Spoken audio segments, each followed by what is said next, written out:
देखिए, आज दो तरह के मैसेज हैं। पहला मैसेज तो डॉक्टरों के लिए है, उसमें हम दोनों चाहे किडनी की बीमारी हो चाहे हार्ट की बीमारी हो, हम ये बताने वाले हैं कि अगर कोई मरीज जो है आपके पास किसी कॉम्प्लिकेशन या किसी ऐसी परेशानी से आया है जिसका इलाज झुंझुनू में संभव नहीं, तो उसको जल्दी से रेफ़र करें।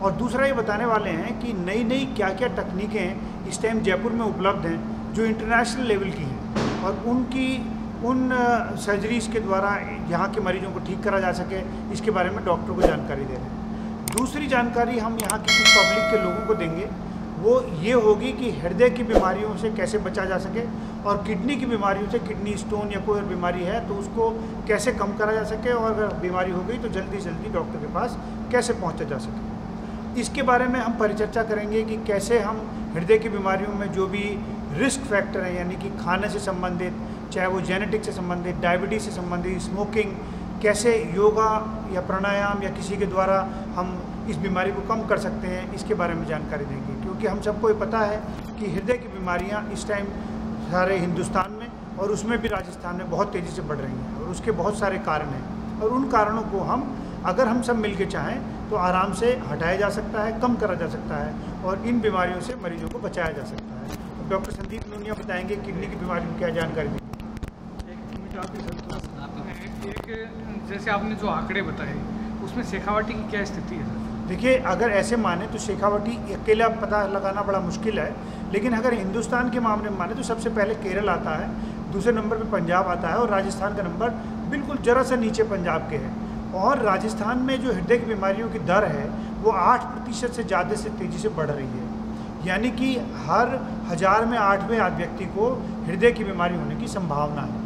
और अब ये बीमारी और भी खतरनाक तरीके से यंग लोगों में बहुत 30 साल की, 35 साल की उम्र पे भी आती जा रही है, जो कि बड़ी डेंजरस है। और राजस्थान में भी इस बीमारी को यंग लोगों में बहुत तेज़ी से बढ़ते हुए देखा जा रहा है। धूम्रपान की आपने बात करी, तो महिलाओं में किस कदर से बढ़ रहा है, ये क्या स्थिति है? महिलाओं में जो बढ़ रहा है धूम्रपान, उसके आंकड़े शहरी आंकलन है, ग्रामीण आंकलन नहीं है।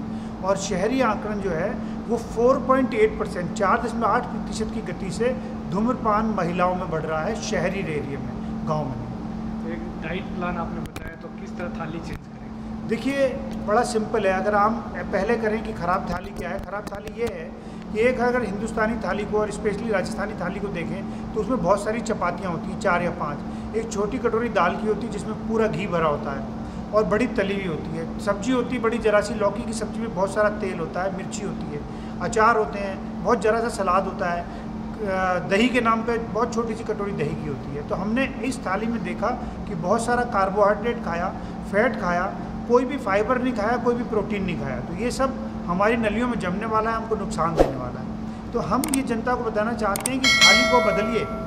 अब सबसे इम्पोर्टेंट है कि कार्बोहाइड्रेट कम करें। जैसे कि एक चपाती बहुत है, 4 कटोरी दाल खाइए, 4 कटोरी सब्जी खाइए, और दाल और सब्जी में घी का सेवन नहीं होना चाहिए, बहुत ज़्यादा मिर्ची नहीं होनी चाहिए, बहुत ज़्यादा तली हुई नहीं होनी चाहिए।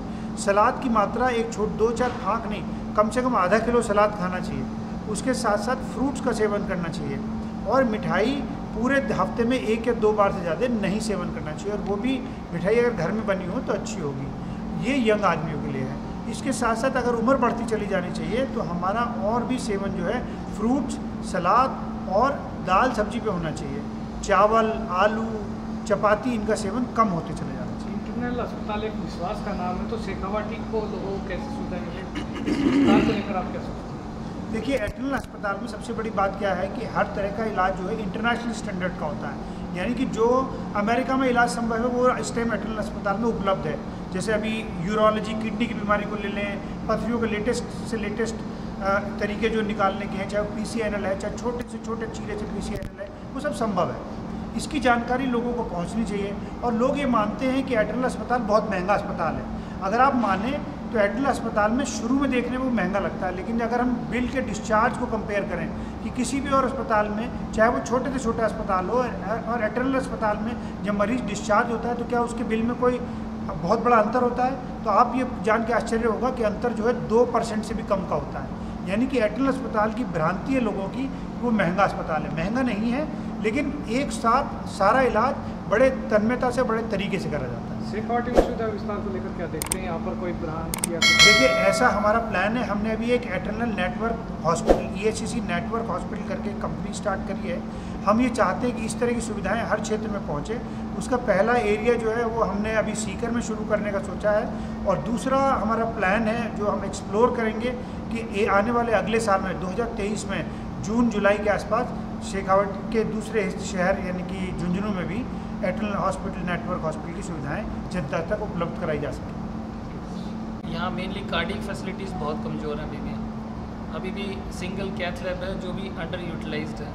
तो जो भी कॉम्प्लिकेटेड केसेस वगैरह होते हैं उसके लिए अभी भी हम लोगों को सारे पेशेंट जयपुर रेफ़र करने पड़ते हैं। इलेक्टिव केसेस में तो कोई दिक्कत नहीं है, लेकिन जो कुछ ऐसी परेशानियाँ होती हैं जैसे स्ट्रोक के पेशेंट होते हैं, कार्डियक जो अरेस्ट वगैरह हैं या हार्ट अटैक्स वगैरह हैं, उसमें बहुत थोड़ी सी छोटी विंडो होती है।